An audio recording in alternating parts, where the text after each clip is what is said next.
I was born in 1982. I am what you consider to be an older millennial. And as an old head, I'm going to be honest with you young people. I'm going to tell you guys something that a lot of people are not telling y'all. Hard work doesn't always pay off. In fact, a lot of the times it probably won't pay off in the way that you expect it to pay off. Hard work, especially in this society, is necessary in order to be stable, but hard work doesn't always pay the dividends that you need in order to create the future that you want. And I'm pretty sure a lot of you guys are waking up to that reality. If you're watching this video, if this video is even in your algorithm, or if you're subscribed to this channel, you know that you are the cog that drives this machine. You are the slave that drives the system, and you are necessary, at least within the moment, in order for things to continue as they have for the last, let's say, 100 or so years within our society, where we get up, go to work for 8 hours, where we have benefits and a retirement plan and all that other stuff. We know that in this day and age, the vast majority of people, that ain't how it works. A lot of people are working part-time,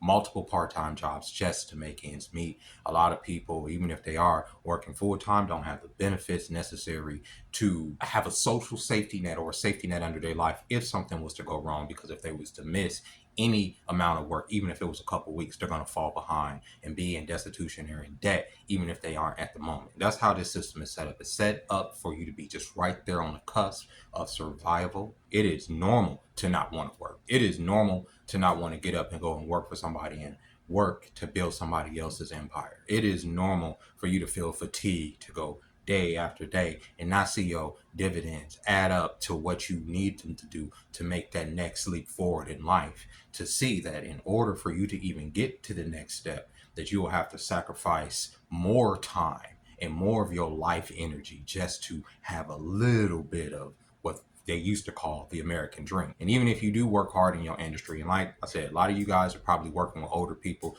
that have been with the company for a minute, and you've seen how you guys are going to the same destination every day, right?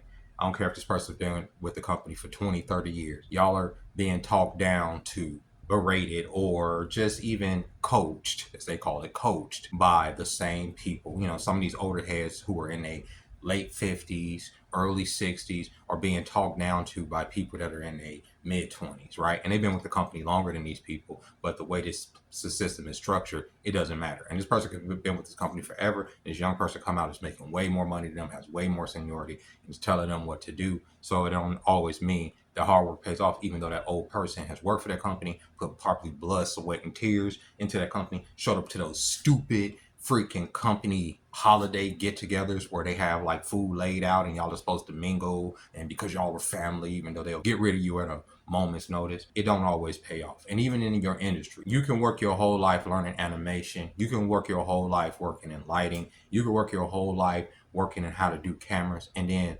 technologies can surpass everything that you put your efforts into. Take me, for instance. Y'all saw the intro to this video. That was all created by AI. The actresses are not real. The set design was not real. None of what you saw at the beginning of this video, as far as this intro, was real, besides the logo that I created, the Machine God Eats. But the background, the characters, the intro itself was all done by AI. And all I did was enter a prompt. It took me 3 minutes to create that whole scene, to create a person out of thin air with a lollipop, have an intro to my videos. Whereas before, I would have had to hire an actress. I would have had to have a set, or at least a green screen behind her, and make the set on my computer to look like that. It would have took hours of work. That took, and also her outfit. I described her outfit, the glasses, the suit that she's wearing, everything, the lollipop, the machine cockpit that she's sitting in, everything I typed as a prompt. It took me 3 minutes to type that prompt in, and it produced it within 2. So within 5 minutes, that whole intro was created. So just a year ago, in order to produce something like that, that would have cost thousands of fucking dollars. And now, no, people are going to be out of work because of that industry. So think about people that work in Hollywood, people that work in commercials, people that go out to Hollywood and make a little bit of a living just being extras in different commercials. You know, extras are people that are in the background and stuff. You don't need background extras anymore to get paid that couple $100s to show up on set for a few hours. No, you could just put AI people in the background and nobody would know the difference. And that's just one industry. A lot of industries, even the fast food industry, is going to come a time in the not too distant future where they have robots working the counters, where they have just machines producing the food. We're already there in some cases where the machine, where you just go to pretty much a kiosk and it's going to give you the hot food right there for you. We're already pretty much there, but the experience of going in and interacting at the counter and all that is going to become an automated situation too. So from the high level jobs to the low level jobs, you have all these people that got into tech over the last 10, 15 years who are being uh, laid off because why? AI is writing everything now. You don't need all these young college, fresh college graduates to write you your scripts for your apps and your games and your animations and stuff when you could just write a prompt and the AI will do it for you. So we're living in a future right now where a lot of jobs are going to be replaced, and that hard work didn't always like pay off. You know what I'm saying? But if you don't lock in, still, even still, with everything that's happening, with everybody that's being laid off, with everything that's happening, you will end up homeless. And I personally feel like they've set up society so that when this shit inevitably hit, because you can see all the billionaires talking about it. You see Bill Gates talking about it. You see Elon Musk talking about it. You see Jeff Bezos talking about this automated transhumanist future. When they speak on that and they talk about how these machines are going to do all of these tasks for us, I say, well, where are the people going to go? That's the question. What is going to happen to the fucking people? And I think they're setting us up to just like be like this human cattle. And they've already broken society to the point where we don't relate on a level to where, we're having arguments about, going 50-50 with, between men and women. They've divided what the relationship is between man, woman, and child with the family. They've broken that structure down completely so that they can easily divide us and put us in wherever station they want to put us in, right, in the future, because there will be no use for us as the machines will do all the goddamn work. They just herd us around like cattle, or even offer us an incentive to put a freaking neural link or some type of chip in our head to interface with the AI and with the machine itself, like transhumanists, so that we can serve at least in the digital world. Because in the physical world, if the machines are doing all the fucking work for us,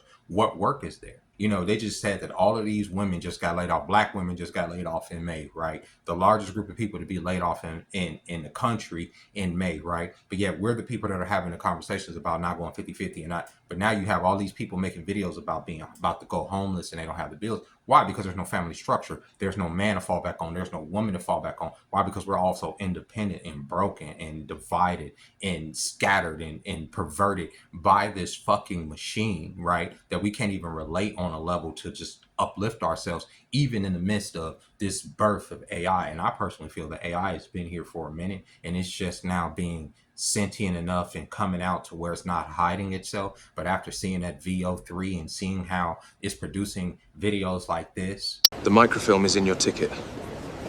They're watching the north exit. Use the service tunnel.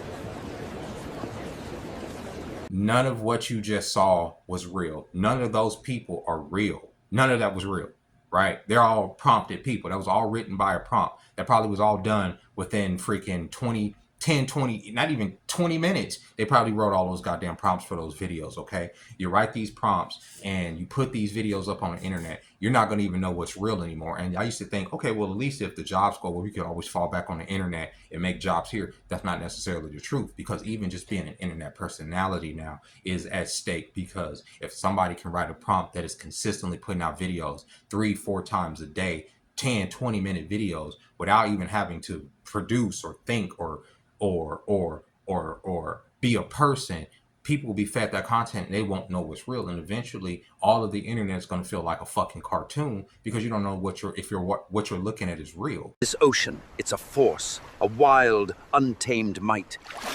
And she commands your awe with every breaking light. So even in the digital realm, they got us by the fucking balls. In the real world, they got us by the freaking balls. So what do we do, right? Why? That's why so many people feel hopeless, because they're going to work. They're going in emotions. At least back in the day, and I'm speaking for men. At least back in the day, you got up, you went to work because you felt like, okay, I'm going to do this because it's going to put into my family, and I'm going to have a wife, I'm going to have a girlfriend, or whatever it may be, and it's going to be great. And I got my kids, and this is that, and that's what I'm working for. But now we're living in a reality where we know that that's not necessarily probably a thing either. So people are feeling like, what am I going to work for? You have like all these young people that are not even coupling up, or not even making families together, or not pulling together their resources because of the perversion of the social system, right? The social cohesion is loose, it's broke, it's not malleable, it's falling apart, it's like gummy, right? So they're not even coming together to build a future together. And then I mean, even seeing videos of people being mad that they're girls going to college to find husbands, bro. Like, jobs are not guaranteed. So if you're not trying to find a mate, what are you doing? The best thing that you can invest in right now, and this is honestly the biggest point in this video, in everything that you're going through, the reason that you're feeling frustration is because the biggest thing that you can invest in is family, is in community. It don't have to necessarily be the traditional nuclear family or you getting married, none of that. I'm saying a community of people to where that y'all can lean on each other when times get bad. The reason y'all feel the way that y'all feel, the reason that it feels like you're aimlessly working is because you're not working towards a bigger structure. You're not working towards a family. You're not working towards a goal. Working towards personal goals is great. Absolutely fantastic. Always do self-improvement. Always try to get the bag so that you can contribute. But if you just get in the bag to just get the bag and sit alone, or you just get in the bag to get the bag and not contribute to community, not even in the sense of you offering your wisdom or your expertise and whatever your expertise is to community or to society, then that's why you feel aimless, because your purpose should be people, honestly, or the betterment of humanity. It doesn't necessarily have to mean you have to put yourself around people, because I'm introverted too. I like being in the house. I don't always like being around people. I don't trust people. That's why I don't have fucking friends like that. Like I stay by myself. I get it, right? But at the same time, I feel that there's an absolute duty for me to get on here sometimes and try to put out a message of hope, because I see that everybody feels so hopeless, like there is no tomorrow, especially when they don't have family or they don't have kids. People that have kids, they have a little bit of hope because they can invest. They put that hope into their children, right? They put that hope into the tomorrow for their kids. So even when I talk about how there's probably going to be hard for them to find jobs, there's going to be hard, even if they got the best degrees, it's going to be hard for them to leverage those degrees into something that's lucrative for them to have a viable future that you may wish for them. People get upset because it's like, well, you don't necessarily know. Well, I'm seeing what is happening, because the reason they get upset is because they've invested their hope that their kids will be able to accomplish the things that they haven't accomplished in life. But that is becoming increasingly harder to see for them. That is why you have to hold them close, at least to a certain degree, to where y'all are a community, a family, and everybody's not spreading apart across the country, across the city. Y'all can consolidate resources. Y'all can consolidate incomes as grandpa, grandma, husband, wife, child. Y'all can have a bigger property and a pretty decent life if you come together with community. And I know that's the nuclear family, but even there are other situations you can come together with friends and trusted people that if y'all can pull together resources. And I'm saying trusted people. If you don't know these people, a lot of times that can put you in a situation too. And even when you do know these people, sometimes it can put you in a situation too. And sometimes you do have to deal with family and deal with friends at arm's distance. That's my case. But at the same time, you have to try your best to invest in that structure so that tomorrow y'all have something. Because as y'all can see, they're making up tomorrow as they go. They don't give a fuck if people don't have jobs. They don't give a fuck if people don't have food. They don't give a fuck if people don't have hope. And that's where a lot of people are sitting. And the reason people don't have hope is because people are not invested in community. Really, that's the situation. We're pointing fingers at each other. We're saying that the community is rotten, yada, yada, yada. And it is. There's a lot within the community. I'm not saying to reach out and hug a thug. That's not what I'm saying. I'm not saying to reach out and help a hoe. You know what I'm saying? That's not what I'm saying. But I'm saying where you can help, where resources that you have could maybe elevate somebody else, or wisdom that you have can maybe elevate somebody else. Offer it in order to make the world a better place, because everything that we put out here is cyclical. You put out good energy into the world, good will come back, and we're going to need as much good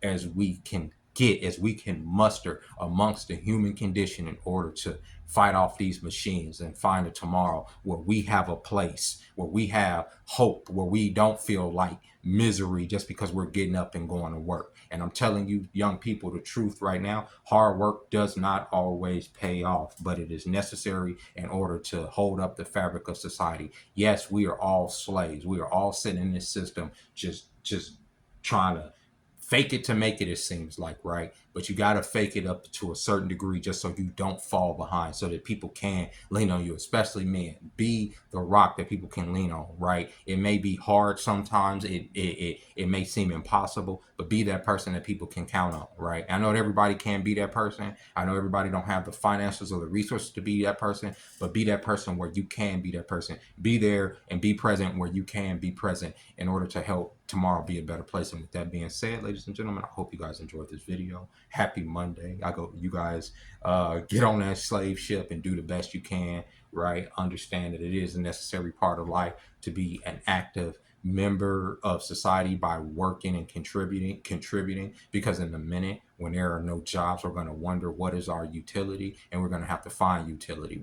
Right now we're complaining that we have to go to work, but tomorrow with all these machines taking all of the jobs, there's not going to be any work, and then there's a whole nother problem that we have to deal with then. And with that being said, ladies and gentlemen, I hope you guys have a great day. I'll catch you tomorrow. Bye bye.